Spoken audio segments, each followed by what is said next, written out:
He called her my daughter every day of her life, but when he died, the will claimed she didn't exist. What they didn't count on was the evidence he left behind. Janelle Brooks didn't even get a full minute inside the church before feeling the first sting. It wasn't a slap or a word. It was the silence. The kind that hangs in the air a little too long when someone walks in who's not really wanted. People looked, then looked away. Some nodded politely. Others acted like they didn't even see her. She tightened the belt on her navy blue coat and walked toward the front pew, where the casket stood surrounded by white lilies and a photo of her father, Harold Brooks, a retired math teacher known in Florence, South Carolina as the kind man with the quiet smile. Janelle hadn't seen some of these people in over a decade, maybe longer, but Harold had raised her as his daughter since she was 9 years old. That meant something. At least it used to. She sat down next to her Aunt Greta, who offered a tight smile and a single word. Hey, no hug, no warmth. Janelle stared ahead. Her chest ached, not just from the loss, but from this feeling she couldn't shake. Like she didn't belong here, like she was being tolerated. She tried not to let it get to her.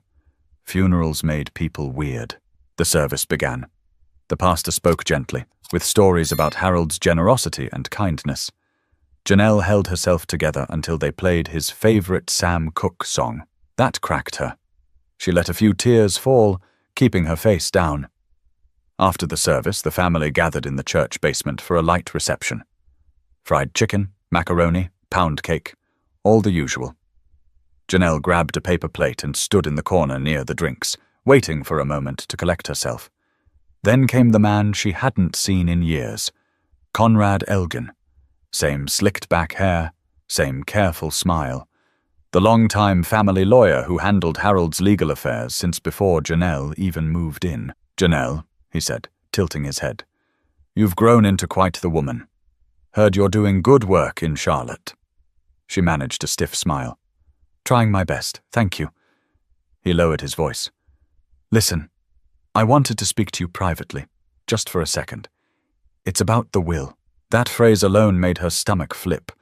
She followed him down a narrow hallway into a small office, away from the chatter and clinking forks. Conrad closed the door softly behind them. I won't take much of your time, he said. But I felt it was best to be honest with you before the reading. There's no easy way to say this.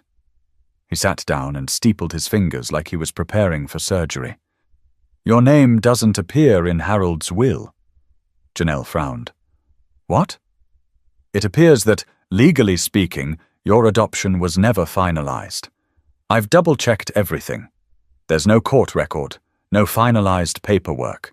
So, as it stands, you're not recognized as a legal heir. The heir went still. Janelle stared at him, blinking slowly, like her brain couldn't quite catch up. She laughed once, more in disbelief than humor. That doesn't make any sense. I lived with him since I was a kid. He raised me. He called me his daughter every single day. I'm not saying he didn't love you, Conrad said quickly. But legally, I can only go by what's on paper. And right now, that paper doesn't include you. So you're telling me my father, the man who paid for my college, who took me to every doctor appointment, who taught me to change my car oil, just forgot to make it official. I'm sorry, Conrad said, voice dipped in false sympathy. But it happens more often than you think. She stared at him. Her mouth opened, then closed. Her father was careful. Always. He didn't forget things like that. And he never treated her like an afterthought. Janelle's voice dropped. Did my cousins know about this? Conrad hesitated. That was enough. Her breath grew shallow. A lump formed in her throat, but she swallowed it. Not here. Not in front of him. She stood. Thanks for the update, she said coldly, turning for the door. His voice followed her. Again. I'm really sorry. She didn't respond. As she stepped back into the fluorescent-lit hallway, something shifted inside her. Grief took a back seat. Suspicion grabbed the wheel. But she couldn't shake the feeling that Conrad wasn't telling her everything, and something about this will didn't add up. By the time Janelle got back to her rental car, her hands were shaking. She sat there in the driver's seat with the keys in her lap, staring through the windshield like she could somehow rewind the last 15 minutes. The man who'd once sent her birthday card signed Uncle Conrad had just cut her out of her own father's life with a few cold sentences. She didn't cry. Not yet. Her face was too hot for tears. She started the engine and drove to the house she used to call home. It was a modest 2-story place on Mayflower Drive. White shutters, rusted mailbox, same crack in the driveway that had been there since she was 12. But it felt unfamiliar now, like it had already started to forget her.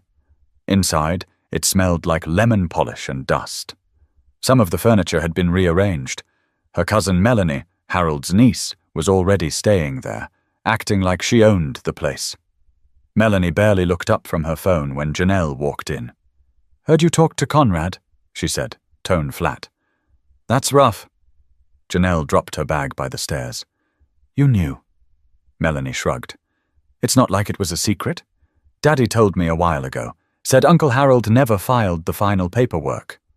"That's a lie," Janelle shot back. "He showed me the adoption certificate himself. It used to hang right here." She pointed toward the hallway. "Next to the mirror. Where is it?" Melanie looked over lazily. "Girl, that thing was just for show." "You really thought that meant something?" Janelle's throat tightened. She turned and walked down the hallway. The frame was gone. The wall looked freshly patched. Her fingers ran along the drywall, and her heart started pounding. She turned to Melanie. "Why would you take it down?"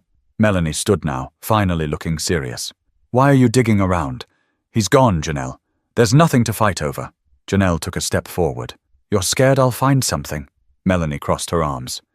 "You think just because he loved you, that means you get something? That's not how this works. Blood talks." "Harold never cared about blood." Janelle snapped. "He chose me. You were barely around." Silence. Just the distant sound of the fridge humming in the kitchen. Melanie finally muttered, "Doesn't matter now." Janelle stormed upstairs to her old bedroom. It had been converted into a sewing room, the bed replaced by a folding table covered in fabric scraps and tangled threads.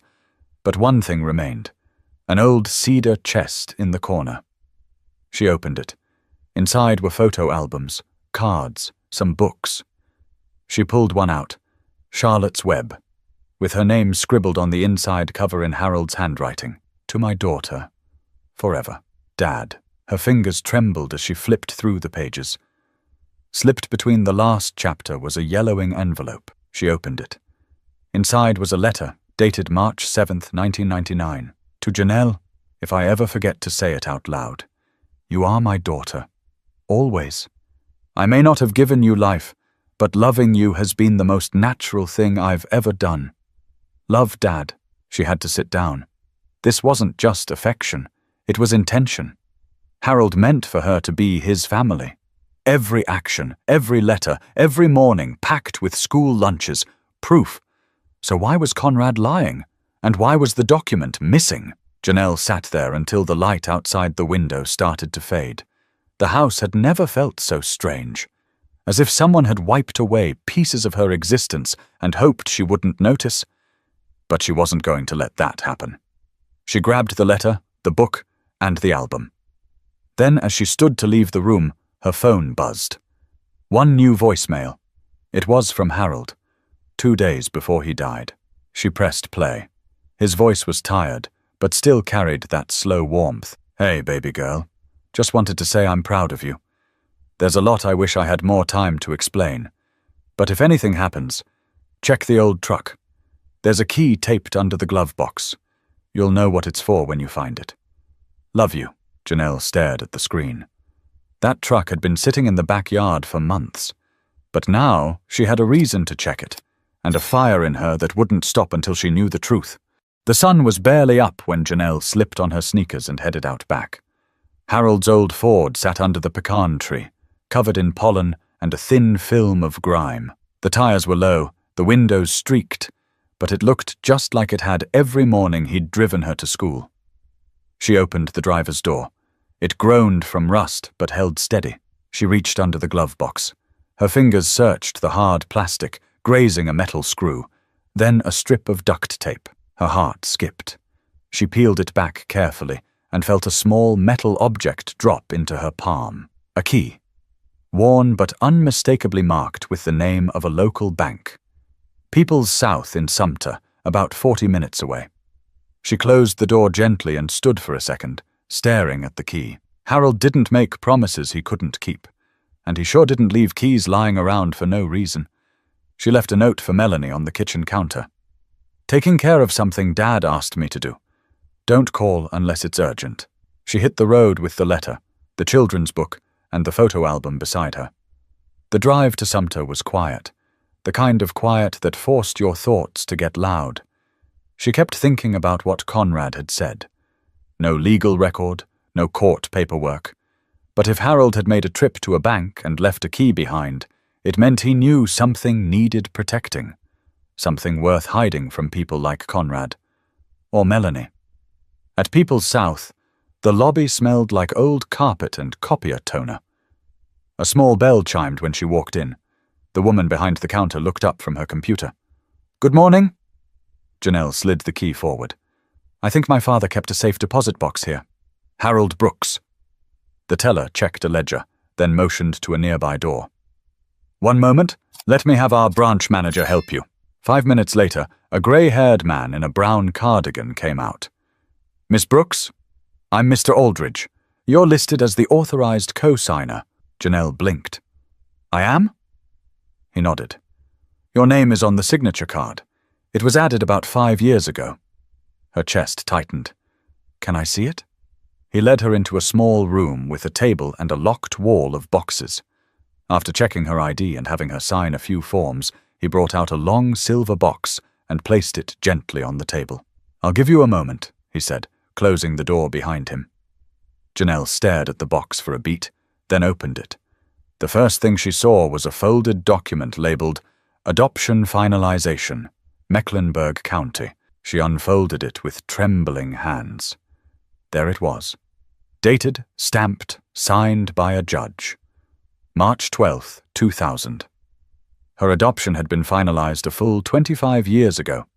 Underneath it was a letter addressed, "To be opened only by Janelle Brooks." She opened that too. "Janelle, if you're reading this, it means something's gone wrong.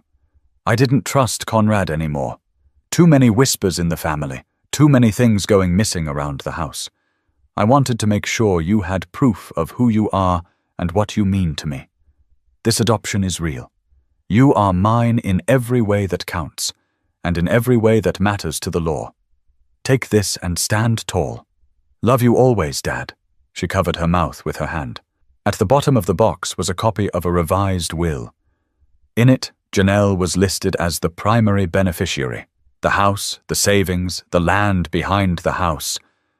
All of it was meant for her. She sank into the chair. He had protected her. Even when people around him tried to rewrite the truth, she sat there for a full minute, breathing slow, steady breaths. Her whole body buzzed with disbelief and gratitude, and something sharper underneath. Rage. They had lied, looked her in the face and tried to erase her. But now, she had the proof.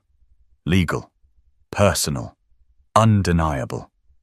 She carefully returned everything to the box, took the adoption papers, and placed the revised will in a separate envelope.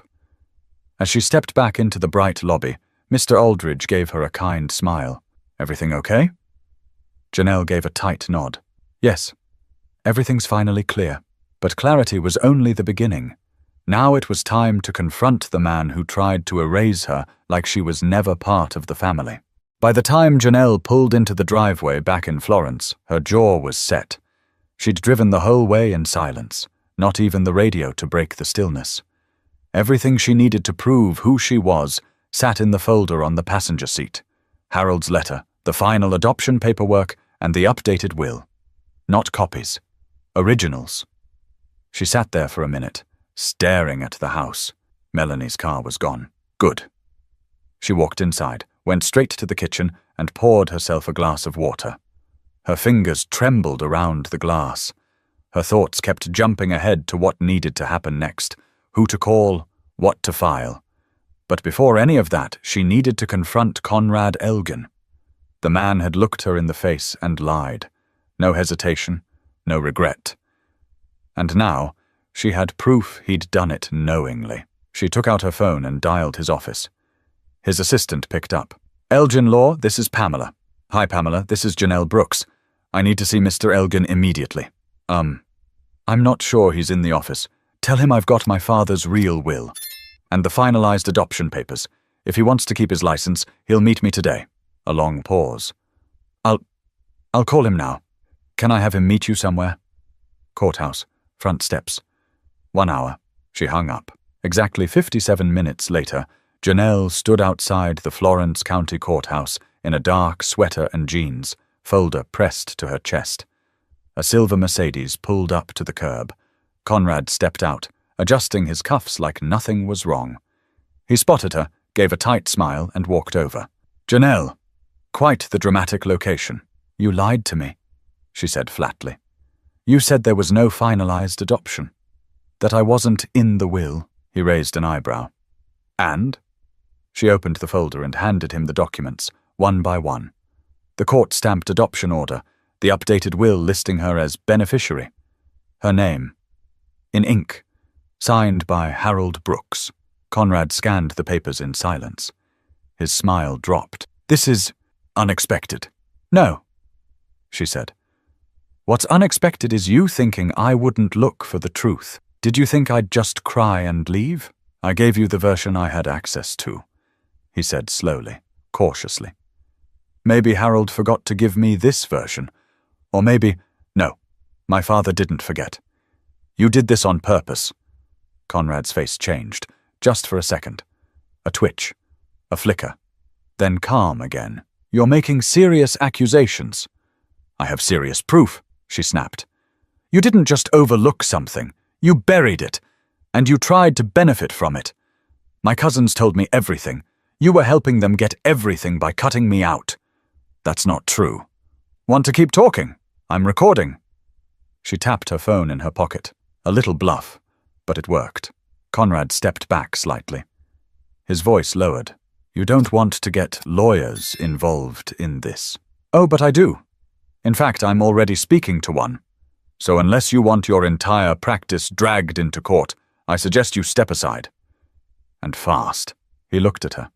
Really looked at her, for the first time that day. Then he reached up and rubbed his forehead. "You always were like him. Stubborn." "Wrong," she said. "I'm worse. Because I remember everything. Every letter, every ride to school, every bedtime story. He didn't raise me halfway. He didn't keep me for show. He was my dad, and I'm not letting anyone erase that." Conrad didn't answer. She turned and started walking toward the clerk's office. "I'll have to verify the documents," he called out behind her. "Do it," she said over her shoulder. "And be quick about it." But even as she said it, Janelle knew. This wasn't just about legality anymore. It was about reclaiming her place in a family that tried to push her out. It didn't take long. 3 days after Janelle submitted the documents to the probate clerk, everything began unraveling. Not for her, but for Conrad and her cousins. The clerk confirmed the will was legitimate.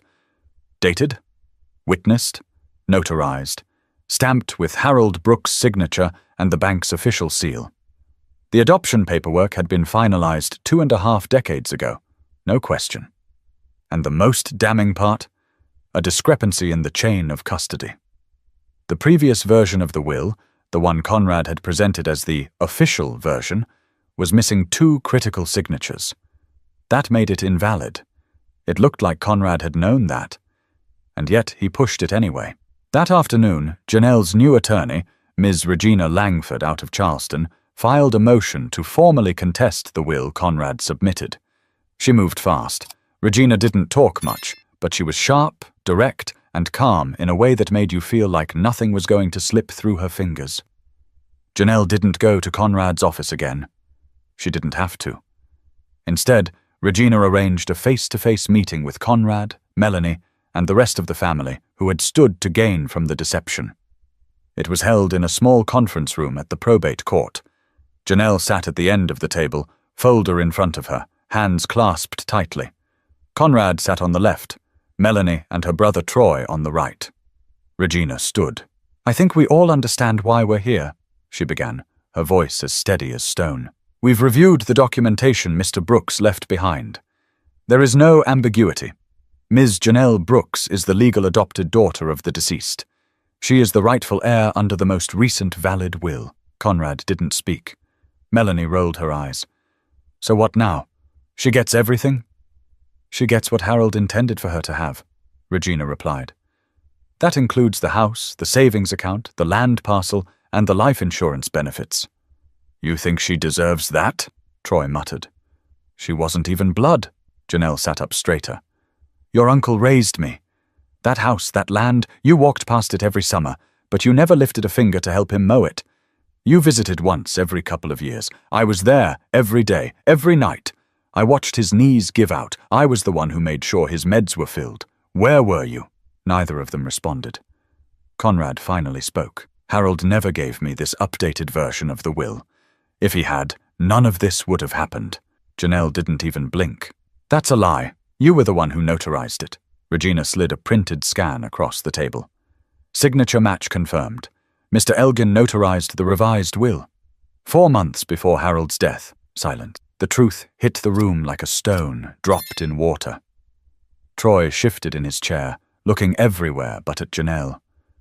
Melanie crossed her arms and stared at the table. Conrad slowly folded his hands in his lap. "You tried to erase me," Janelle said quietly. "But he made sure I'd be protected. He knew what you were capable of." Melanie muttered something under her breath, but no one cared anymore. The weight had shifted. Conrad stood. "I'll cooperate with whatever's required for the transition of assets." "You'll also be reporting this to the state bar," Regina added, handing him a separate form. "We'll be filing a formal complaint. You withheld a valid will and misrepresented a client's final wishes. That's malpractice. At minimum." He took the form with a stiff nod. No fight left in him. Janelle stood slowly, her eyes never leaving his. "You knew I was his daughter. You just didn't want me to matter." And with that, she walked out. But she didn't feel triumphant, only steady, because the truth had done what she couldn't alone. It made them see her for who she always was. It took 6 more weeks for the paperwork to clear, but when the final court order came through, Janelle just sat at her kitchen table staring at it. Her name, printed clean and bold at the top. Janelle Dominique Brooks, sole beneficiary of the estate of Harold Ernest Brooks. The words felt heavy, not because of the money or the house or the land, but because they made something real that people had tried to erase.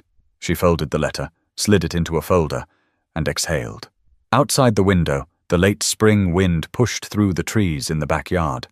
The old oak Harold used to tie a tire swing to was still there, strong as ever. That morning, Melanie had called. It was short. No apologies. Just a clipped question about whether she could pick up a few things she'd left in the attic. Janelle told her she could come by Saturday. Someone would be there to let her in. But it wouldn't be Janelle. She didn't need to see her again. The house was hers now, but it didn't feel like a prize. More like a journal she hadn't opened in years, filled with memories she needed time to read through. She started small, took down some of the old curtains, repainted the hallway where the adoption certificate used to hang. She put it back up, this time in a new frame with a spotlight above it, right next to Harold's photo from his retirement ceremony. She wanted it there, visible, permanent. The neighbors started dropping by again. Mrs. Delaney brought over cornbread. Mr. Foster asked if she needed help with the gutters. Funny how people started acting different once they saw her name on the deed. Still, she kept to herself for a while. Regina encouraged her to file a complaint with the state bar about Conrad. Janelle agreed, but she didn't go out of her way to follow his case. She'd already seen enough of what greed did to people who should have known better, but the victory didn't feel hollow. It felt earned. One Saturday afternoon, Janelle stood in the backyard with a mug of coffee, watching the sun stretch across the grass. The wind carried the faint smell of honeysuckle. She felt something settle inside her, like her bones could finally rest. That evening, she found a folder in Harold's desk labeled "Letters Never Sent." Inside were a dozen pages, all addressed to her. Some were funny, some were rambling. One was half a page of just his thoughts about her future, what he hoped she'd find, what he feared she might carry. I know I didn't always say things the right way, but if there's one thing I hope you remember, it's this.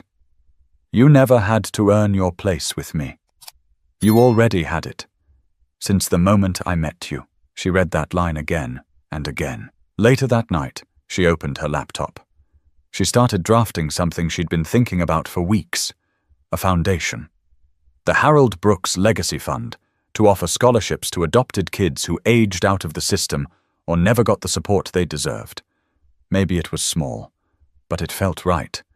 She didn't want revenge. She wanted impact. And if Harold could raise a child he didn't create and still love her like his own blood, then maybe she could keep that spirit going. Not out of obligation, but out of memory. She paused at the end of the mission statement she was writing and added a line in bold. Family is not biology. Family is choice, and love is proof. But before she hit save, Janelle smiled to herself, because even though they tried to shut her out, Harold had already let her in a long time ago. 3 months later, Janelle stood in front of a classroom full of teenagers at a local community center in Spartanburg. The topic of the day was identity, how we carry it, how others try to shape it, and what it really means to belong. She glanced around at the faces staring back at her, some curious, some distracted, a few guarded in the way kids get when they've been let down too often. She put her hands in her pockets and said, "Let me tell you all a story about a man named Harold Brooks. He was a math teacher, liked quiet mornings, Sam Cook, and he drank his coffee with too much sugar." That got a few smiles. "He adopted me when I was 9, but I didn't know it wasn't official until after he died. Or so I thought." She told them what happened. Not every detail, but enough. How someone she trusted tried to erase her. How paperwork had been hidden.